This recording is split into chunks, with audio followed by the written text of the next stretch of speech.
right, here we go. Another episode of Canada on the Rocks. I am your host, Pt2, local realtor here in Ottawa with Sutton Group Ottawa. And this show is all about businesses, small business communities here in Ottawa. Just bring them on the show and really shed some light on what this city is all about. And today we are joined with Danielle Drever from Organized Spaces. Hi, Danielle. Hello. Thank you, Fadi. So Organized Spaces, how long have you been doing this, Danielle? And what's the idea behind it, if you don't mind sharing with the class?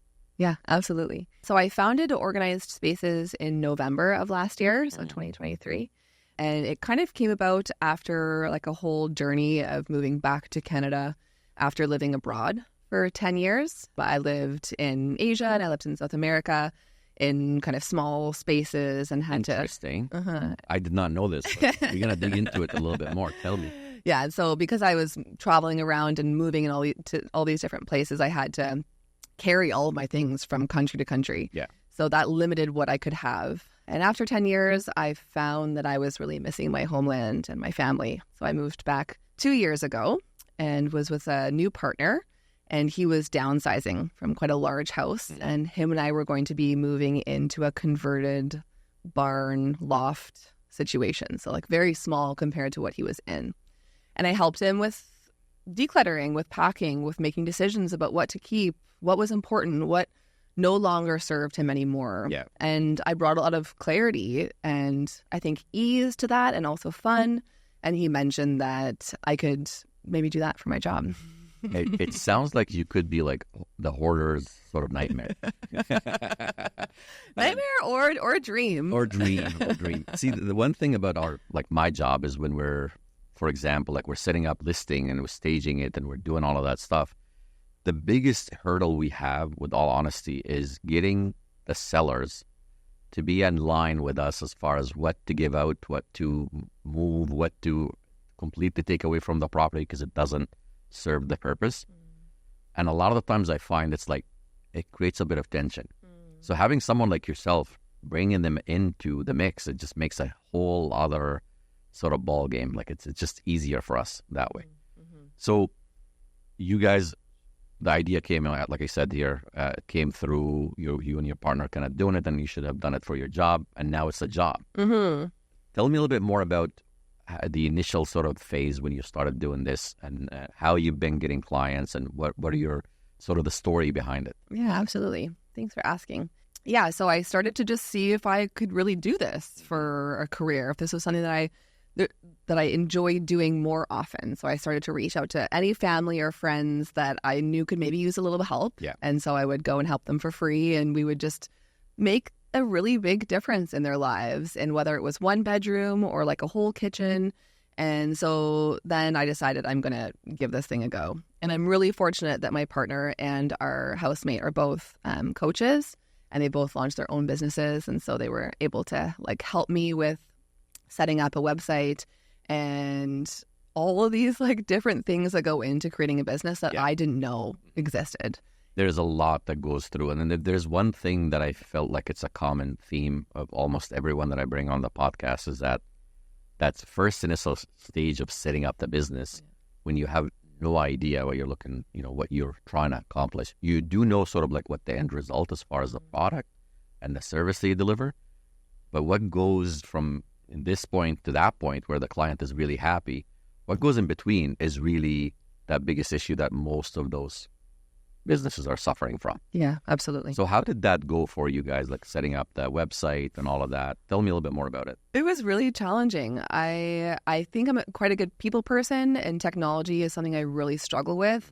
So something very simple on Squarespace might take me hours. And so I found that was really, really challenging, and I had to learn to ask for help. Like, I don't have to be stubborn. I don't have to do it all on my own. Yeah. Like, let's bring community together. Let's reach out. I have these amazing resources, these people in my life that have created a website that are willing to give me time and love and support. So ask. And so I started to ask for help. And it's humbling, as you get older and you think that there's certain things in your life that you should know by now. Mm-hmm. And when you're starting a business, there's a lot of things that we have not been taught how to do. And so there's a lot of learning and then relearning and building confidence. And so I would say that it was very challenging. Yeah. Yeah. And I think it goes to show the greatest thing about any sort of CEO is knowing when to ask for help. Yeah. You're not the jack of all trades. If you think you're the jack of all trades, well, like, you're supposed to have 1,000 businesses. You know what I mean? At the end of the day, like, you're really good at something, and that something is the service or the business that your life revolves around. You're not going to be, like you said, you're not going to be the expert on the website. You're not going to be the expert on marketing, this and that. We all need to know when to ask for help. And this is the beauty of this community and networking events that we go to, is the ability to be able to say, hey, guys, I suck at this. Can someone help me out? Yeah. You know what I mean? So let's talk a little bit more about Asia and the travel, and like, how did that sort of shape up the way that you're doing your business today? Absolutely. Yeah, I moved to South Korea when I was 22 to teach English in a private school. And I had never lived on my own before. Through university, I lived with my parents to save money. And so it was my very first apartment. And it was very small. It was just like the size of the studio, like everything. And I learned how to find storage solutions, how to change furniture around to give the space a different feel, an open feel, how to make something really beautiful. I have a BFA, so a Bachelor of Fine Arts. And so I have like a real, I think, eye for design and color and style. And so I really, really enjoyed that process. And then from there, I moved to South America, and I lived in Ecuador for 6 years. And I lived in all different kind of styles of homes. And again, just finding the true essence to what makes a home feel good, I think, was something I was really interested in. Like, if I don't have, if I live with such little, then what opens up in my life? What more space do I have, right? And I was able to, have time for all these other things that made me feel really happy and brought me a lot of happiness. There's something to be said about like nothing, and we leave with nothing. But over the years, we collect so many things. Yeah, we do. But we never see a hearse behind, like somebody's going funeral. You don't see a hearse in the funeral. Simple as that. So like, you got to learn to give up some things. Absolutely. Yeah, I really, really advocate for, love of the environment, love of yourself, and love of like the people around you. And by living with less, that is how you can achieve that, So let me just ask you this from, for the audience that are watching, figuring out or trying to figure out what you do exactly with organized spaces. Tell me a little bit more about the consultation stage and like how you engage with the client, and what do you actually do when you're there? Yeah, absolutely. So I would say that every person and every home is unique. And so I don't have a kind of cookie cutter structure that I use for everyone, but I do take time. The first consultation is really important. We usually do that over video chat. I live far from the city, and so it's helpful for me for commuting and such. And so we just get to know each other. Is this even going to be a good fit? Do we have, like, how is the energy between us? How do we communicate? And I want to know what's working. What do you like about your space? And then what's not working? And then why is that not working? What's in the way? Okay. And then how can we eliminate those things that are in the way to leave room for the things that you want, to create that vision? And I really like to ask my clients, like, what would this space look like if it was up to you? Like, if you could dream for what the space would feel like and look like, tell me about what that is like. Is it like warm and cozy and filled with blankets, or is it like really clean and bright and open and white, And then I make a plan to make sure that we can achieve that goal. And then depending on the various clutter, if we have to purge or we just have to reorganize, it might take us a 3-hour session, or it might take us 2 3-hour sessions it's person by person. But one thing that all of my clients say is that they cannot believe how much we are able to get done in a session.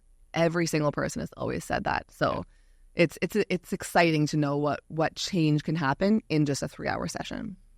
And if we were to just kind of go back to it and like maybe dissect it a little bit more as far as what makes an organized space an organized space, opinion. Yeah, absolutely. Great questions. I was talking about this with my business coach yesterday. An organized space can look very different for you than it can for me. An organized home can still be a full home, a hectic home. Yeah.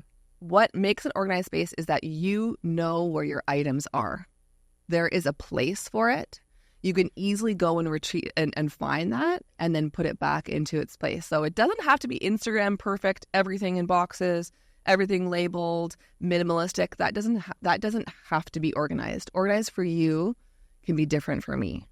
Or organized for me is way different than everybody else. And yeah, what is that? What does it look like for you? So I chuckled because I could think of my mom when I was like a teenage, and I still did had to go back and live with my mom for a bit, and it's like that having that sort of anxiety of like, don't move my stuff. But when you look at it, my organized space is completely chaos because of my ADHD, right? I'm not blaming it on the ADHD, but that's always been the case for me. Like, I know where everything is at, but if you move it, I am lost. Yeah. And because of I'm lost, I don't like you cleaning it. So just tell me what you want and I'll clean it the way I think is okay. Yeah. And then that's how it is kind of thing for me. It's like I know where things are at, then I can function properly. Yeah. So what does that look like for folks like me that have ADHD or, like organization is a massive sort of overhaul that you have to get done? What does that look for me? What does that look for you from a client and, a business owner perspective? Yeah, it's something that's coming up a lot as people who are struggling with ADHD. And how do I create this organized space? I don't want everything to be tucked away in boxes where I can't see it. Like that doesn't work for a lot of people.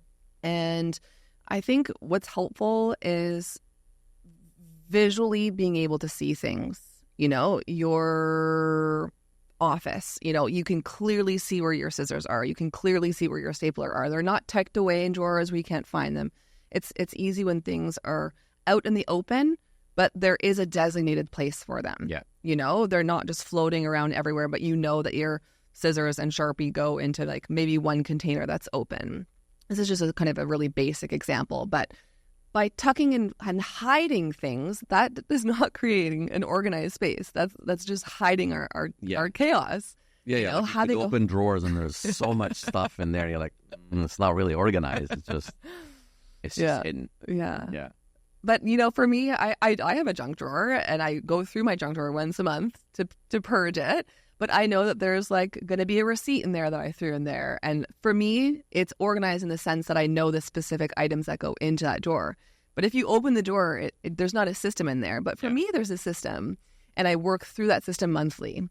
So another thing that I think that's really important is that you do have to commit time to organizing. Yeah. It's something that has to kind of become a habit and not something that you hire me a one session for and then we organize your closet and then it's going to be like that. Yeah. That's not how that works. It also helps too. Like one thing that we've chatted about, I think a little off camera a couple of weeks ago, was talking about possibly like with someone moving into the property, how can you set it up properly that they're actually starting off on the right foot? Absolutely. Tell me a little bit more about that service, actually. I'm very intrigued with it because I find a lot of my clients, again, we're having to do this backwards. What can we do to eliminate it so we're not doing it backwards? We're doing it from the get-go. That your place is, done properly. Moving from one home with one kitchen to another is stressful. There's a whole new element of flow, new cupboards, new spaces that you have to get used to. And for some people, it's clear where items should go. But for others, it's not. They have to kind of figure that out. But when you add kids in the mix and then back to school, and then you're having to figure out the flow of your new kitchen, and then everything just gets thrown in, and then later on you need to come have an organizer, some help. Well, why not just have a professional that comes in and can clearly, put things away in a way that makes sense, For example, if you have a dishwasher, your things that are coming in and out of the dishwasher should be as nearest to the dishwasher as possible. You don't want to have to take your plates out of the dishwasher and cross the kitchen on the other side to put them away. We want to save time. We live in a busy time, so how can we be efficient? How can we be streamlined? And then for me, aesthetics come after. Like for me, efficiency is the most important and functionality. And then let's make the space look good if that's important to you. Because of course, that's important to me too. Well, that's the thing too. Like sometimes people place aesthetics as the first thing and then it's like really, it's just very inefficient. And not working. I can't work with this space. Yeah. If I'm having to take the dishes from the dishwasher and then go across the kitchen to put it somewhere else, like it's not really efficient. No, it's not. I want to get it done as fast as possible so I can move on to the next task. Absolutely. So what does that look like from an engagement perspective? You coming in and kind of doing that for someone brand new? Yeah. In terms of setting up a kitchen, I can definitely do that for you. If you leave a busy life, we can talk about what your kitchen vision is, and then I can kind of set it up in the best way. But I love to work with my clients. I think it's the best way to make sure that we are finding the proper flow for you. And so I've done kitchen setups with people in the past, and they're very overwhelmed. All the boxes are coming in. It's like, where do we start? And bit by bit, we talk about the most important items like, dishwasher, what do you use daily? I use my Vitamix daily. It's really important for me to get all my nutrients in a smoothie. I'm not going to put it away. It's on the counter. I use it every day. That for me is important. But for some people, they don't want to look at their Vitamix or they don't want to look at their toaster. And so it's important to find spaces for those things. Yeah. So every kitchen is different. Every client is different. Every home is different. Yeah. 100%. Like at the end of the day, it's even evaluating for us, like every home is completely different. Two houses, they look exactly identical. Sometimes they're just flipped and they're both different. Yeah. Different price, different, because it's how you taking care of the place that actually comes out. So I wanted to kind of chat about some of the hurdles that sometimes clients have in their way to, like, a lot of people talk themselves out of hiring someone like yourself to do it. What does that look like? And why do you think that is? Yeah. I think the three biggest hurdles for people to actually commit to an organizer are, like, financially, they don't think that it's a priority. And then time priority, they're like, oh, I'll get to that. Like, I'll do it, but it's just like not a priority. And then there is like an emotional side to it where there is either shame or guilt or embarrassment around having somebody else come into their space and like basically guide them through that process. I could swear to you that's probably my biggest hurdle when I'm also getting a listing appointment is that the shame, the guilt is my house is not, it's messy, it's this. And we always have to kind of, come up with, look, I don't care. I'm just coming in to see the bones. I'm just coming in to see like what can we do to work with. Thinking in the back of my head, I could just hire Danielle. She's going to take care of all of this for me. But again, it's that shame, that guilt, it just weighs on a lot of people. And it's probably the biggest hurdle they have of getting this place sort of where it needs to be. Yeah. So I try to just reassure people this is a completely non-judgmental space. I have seen kind of a whole range, and I don't care. I really don't care what your house looks like. What I care is my service to you, and I care about making your life better so that you can live life to the fullest. And I care about the environment and us not like continuing to buy and overconsume, and then we can't find the things that are, in our home. Like, I care about all these things, and I really don't care about your mess. I want to make it better. We're all messy in our own way. Like, there's no reason to be ashamed of it. At the end of the day, it's just like, can we make that mess a little bit less and then have you live with it properly, or maybe possibly eliminate it completely in a way that it's healthy, that's absolutely easier for you. You're living a little bit more of an efficient life. Yeah. So I want to talk a little bit more about, if we have to break it into sort of like the ABCs of organized spaces. What does that look like? Yeah, I think organized spaces for me is about promoting a certain way of living. It's about making decisions about the input that's coming into your home, learning that you can say no to things. If somebody brings you a gift and you're never going to use it, you can say, thank you so much for thinking about me. Is there a gift receipt? But I can't see myself using this. Like, is there anyone else that you think could use this? Like, our home is full, and I would love for that to go to a home that could use it. Like, those are boundaries that I'm trying to teach my clients. And then also navigating where all this stuff came from and how can we start to eliminate it in a way that helps the environment and that helps other people so that we can live in a clear and calm environment. I think the biggest one is that sort of advent of quick satisfaction with Amazon, being able to order with one click. That probably, if you look at it, it's probably one of the biggest causes that we've seen in the last little bit, massive shift of hoarding because of the ability to be able to order something really quick. And now with the whole like return, it's going to cost you 50% of the item. Most people just don't return it. They're stuck with it. And then you're having piles and piles of Amazon stuff that you haven't even opened. I struggle with that. I find that it's something that is allowing people to live, in an easier way, but is it better? You know, just like to have more and more. I strongly believe that it isn't better. If I want something, I take my time to think about it. Yeah. Like, okay, I don't need it today. Sleep on it. Tomorrow, okay, could I really use that thing? Okay.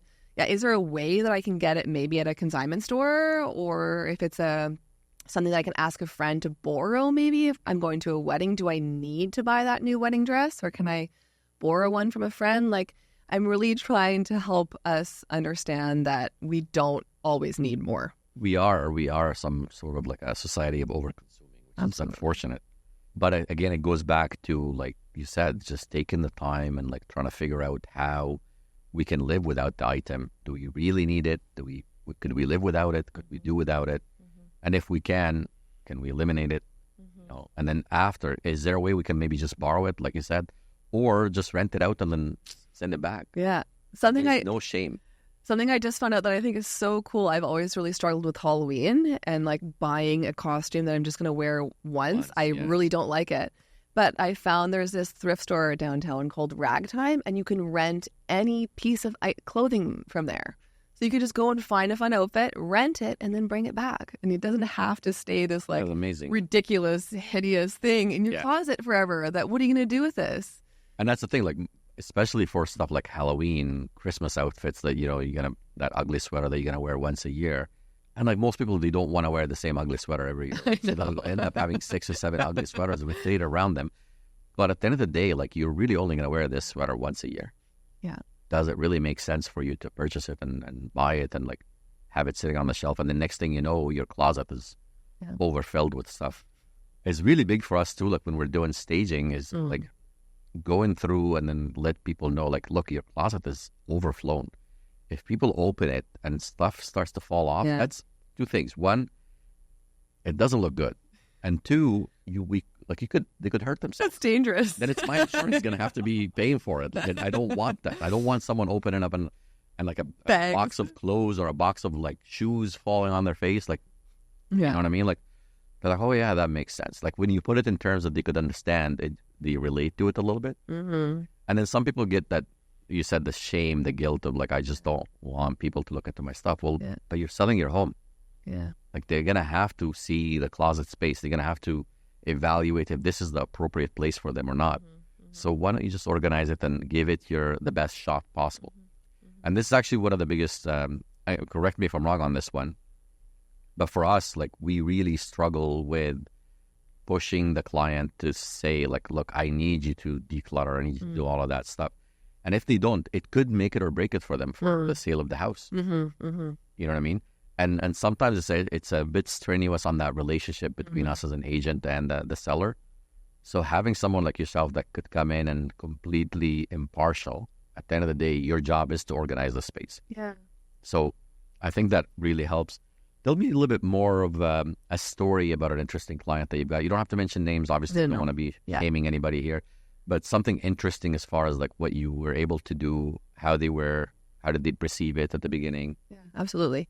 Yeah, like all of my clients, all of that is confidential, so I would never share any details. But I did have a client who was on the younger side, like under 18, and they... No shame here, guys. Yeah, they had struggled with mental health issues for a long time, and they had help, and they were, coming out of that in a really positive way, but their space did not reflect that. Their space was still a version of those struggles, and so a lot of ADHD and depression, and so the parent was like, we need help, right? It's by far, and I'm sorry, I don't mean to cut you off on the story, but I want to add to it, by far, I know how my space is, but when I bring in the cleaner, the month or that couple of weeks that I had the cleaner had just been there, feels so much different. Like I feel so lighter, easier going because of the cleaner being there and doing all that space. Because again, with ADHD, you struggle with a lot of stuff like that too. Absolutely. Get it where it needs to be. And so leading up to the appointment, there was a lot of anxiety around this person, having me come into their space, into their bedroom. And I kept trying to reassure them, like, there's no judgment here. It's going to be okay. And finally, we were able to start. And this was a really big job. Like, this was not a simple bedroom. It was very full of things. And about an hour through, I asked them, how are you feeling? Is everything okay? I always try to do a 20-minute, 30-minute check-ins every, so often to make sure that the pacing is okay. And I could see like a little smile on their face. Like, are you having fun? And they're like, yeah, this feels good. It feels like I'm shedding things that I've been holding on to. And, there's so many different reasons why people hold on to things, and it's okay. Like, it's normal. But it feels really good to slowly make a change and to slowly let go of things that are no longer serving you, or that you're holding on to. For some reason, they were holding on to a bunch of items that an ex-boyfriend had given them. And we talked about that. Like, how do you feel about this person? Well, I don't like them anymore. Okay, well, what do these things remind you of? Maybe the good times, some of the bad times, and there were negative emotions around that. It's like, okay, well, how would you feel if that went to someone else and you didn't have to hold on to those memories anymore? And they made that decision. But it took time to let go of that part, because I'm sure there were good times too in that relationship, right? So it's about, compassion and enjoying the process too. I know it sounds like it's not fun, but it can be fun. Oh, no. I speak from experience there. Like, when my partner, for example, hired you, and like her biggest thing was like, it felt like I shed some weight at the end. Like, it felt really good. I was very impressed with the space too, like walking in, and we haven't even finished it yet. Still going to hold her accountable for that. She says when it gets cold, then we'll do it. When things slow down. Things are pretty hectic right now with the market the way it is, but definitely. But it feels amazing. Just walking in the space, the way it felt, it's just lighter. You feel like you're, that sense of like, I could breathe. You know what I mean? Like, that to me is a life-changing. Yeah. For sure. Just reach out to Danielle. You'll have her contact. Finally, she's on Instagram, so you should be able to Instagram message. I made one post. Made one post. Hopefully, we're going to make plenty more posts to come. Yeah, for sure. Really appreciate it. Thank you so much for sharing the story. And for folks that are watching, if you like what you see, please hit the like button. And don't forget to subscribe. Hit that little bell icon so you can get more and more alerts about every episode, every business that we bring to light. And if you have any businesses that you think of in the city that, made an impact on your life, and you want them to just at least be featured on this, we'd love for you guys to put that in the comment. Give us the name of the business. I'll personally reach out and bring them on the podcast. As everybody that I've brought on the podcast, it's a fantastic place to be. 5 minutes in, you feel like you're home. So don't hesitate. Just let us know who that business is, and we'll bring you on. Thanks again for watching. Thank you.